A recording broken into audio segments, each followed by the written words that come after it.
dog days of summer are long gone. It's definitely winter time and time to get started back up on my wing. And I left off, I was building up this here corner piece on the end of the wing. And of course, after that, following that will be the wingtip bow. So I'll go ahead and build the wingtip bow. Normally I'm very organized and very orderly, but just so I can show you that you don't have to be, and you can still start on your airplane without being totally organized and having everything perfect, I do it like this just for an example. Now here's how you develop efficiency. Notice how I've cleaned my my jig board off just enough that I can get my wingtip bow done. See, anything else, that would be a waste of time. Now I can get started on my wingtip bow. Because it's winter time and this wood is super dry now, I'm going to go ahead and run it in the shower. Just moisten it a little bit. I don't soak it, but I'm going to run it in the shower, get a little bit of moisture on it. So I go ahead and get them soaking wet, and then I lay them aside just long enough to get the cellophane laid down over the nails and that, just to keep the glue from, well, to keep from gluing it to the table. And get your glue mixing pot, and your glue over here, your glue mixing stick, applicator. And one important thing is get some pretty stiff clamps. Get them lined up here. And the real stiff ones, get them for this sharp bend. Because this here sharp bend here takes some pretty strong clamps. So you get them all lined up and get them set here ahead of time. And then you can go ahead and start mixing glue. And oh, by the way, wetting your wood also helps with T88 adhesion. The capillary action of it just helps it get into the wood a little bit better. I put a couple extra nails here at the end just to, this here is where you cut it perpendicular to the edge of the wing. The end of the wing goes across right there, and that's where you'll cut this off. But just to hold it pulled around all the way, I put a couple extra nails. That'll be the first piece goes behind that, second piece behind that. And then after that, I'll just use tight clamps to hold it over. And then this here one holds the last one.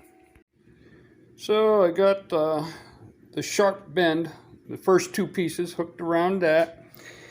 And it takes a long time to glue it up.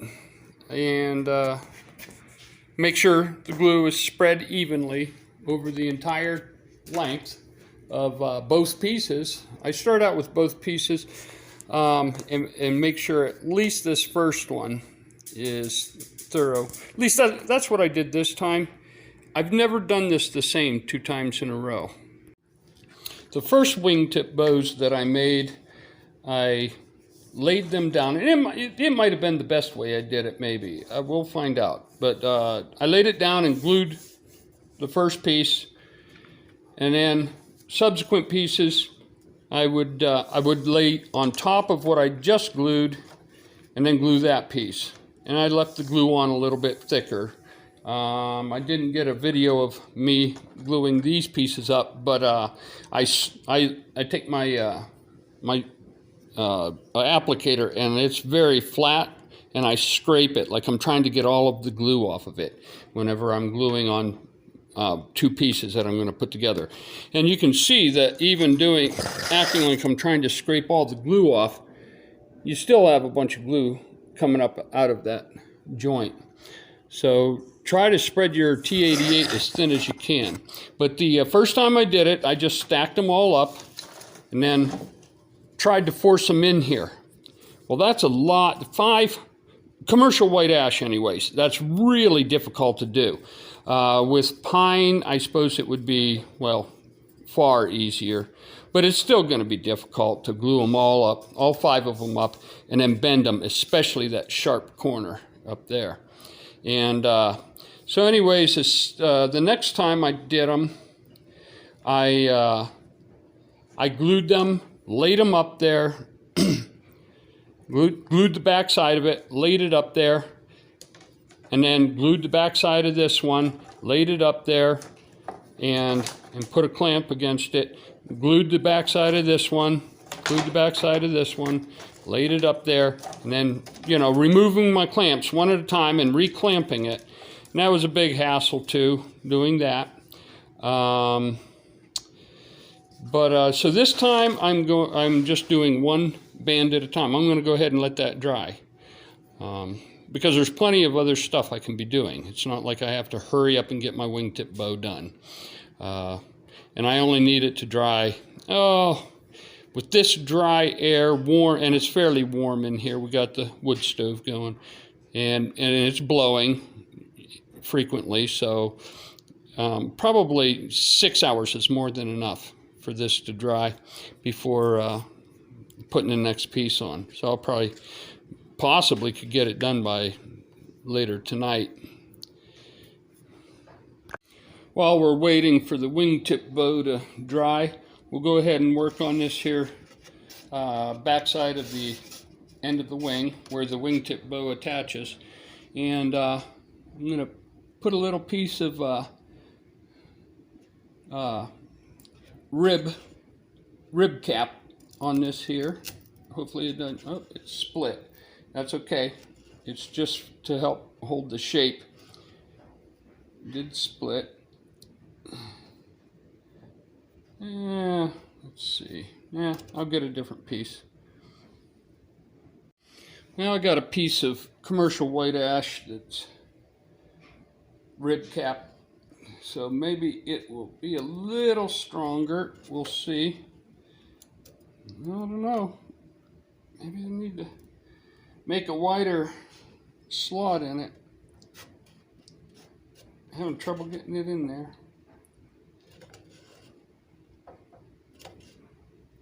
Really?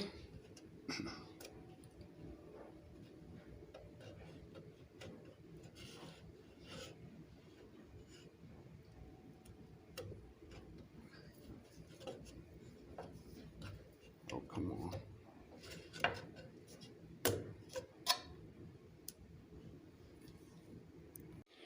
So I did want to crack a little bit, so I'm just clamping it together. It's not structural. It's just to take up a little space like we did here on the top. Right underneath the top piece here, we also have a piece of rib cap.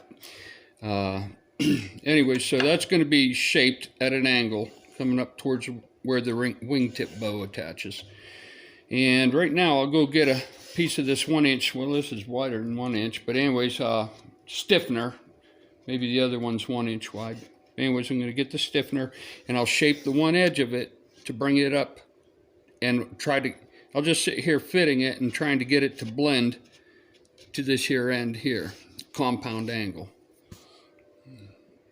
I'm not sure if any of you recall or watched that previous video where I glue these geodetic underneath here, which means I have a slight chamfer on these, on the ends of these to make them match up. But that's an end grain joint, and that's not very strong. And the reason for that versus the previous wings I've built is previous wings, this here spar cap was down lower, and these went across the top of it.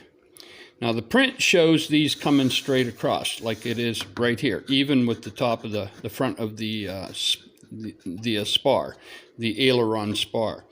Well, to do that, you have to glue these down underneath, and they're coming at an angle. That means you've got to shave this, but it still doesn't give you a real good long bond. Here, I'll show you real up close. So, as you can see there, that's not a lot of, that's mostly end grain, but it's not very long. So, I have lots of little blocking cut at the angle that I need, and I'm going to go through here, and I'm going to glue them up and under and against them. Let's see, one of these angles, and I'll actually I'll actually fine sand each one and push it up in there so that it's snug enough that it'll just about hold itself up in there. And then I'll glue it.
So now the question is, which would I prefer to do? And I think instead of following what they show on the plans, which is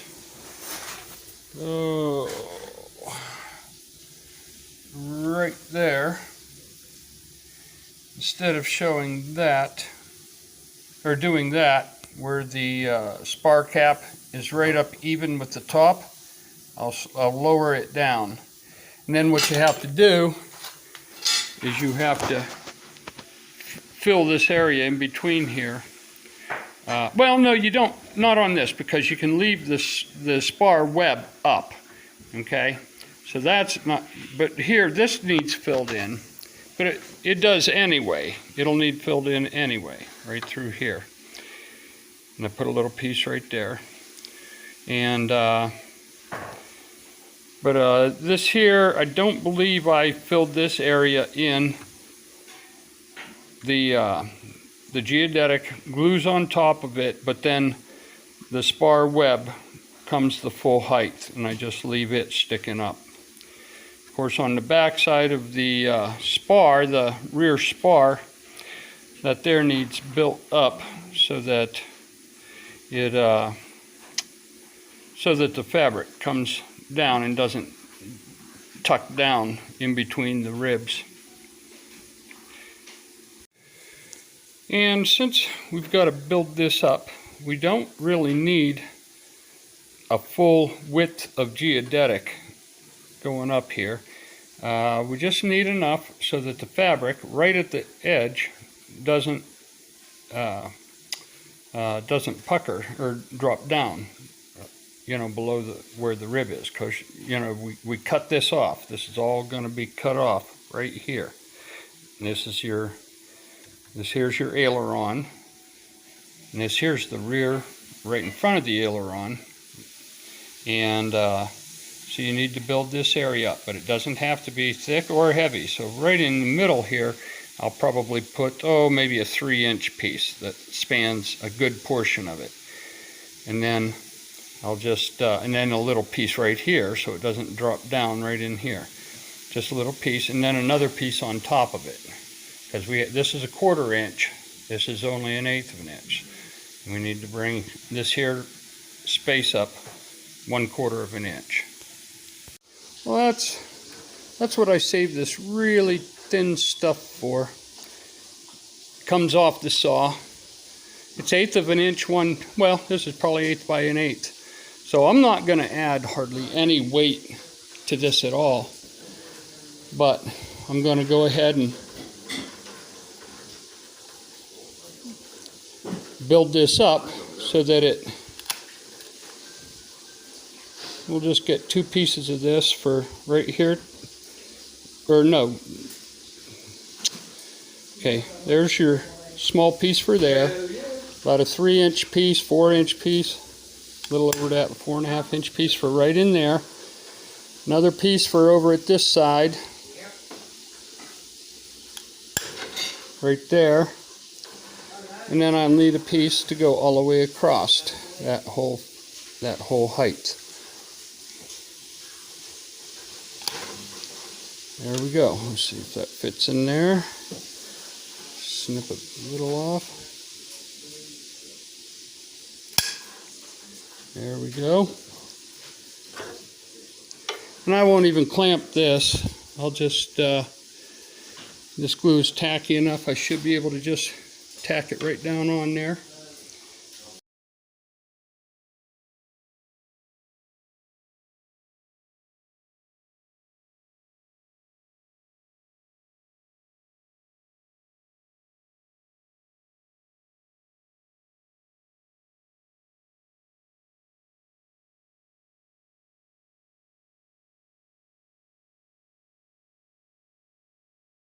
Well, because it's sitting so flat, I'm not going to bother clamping it.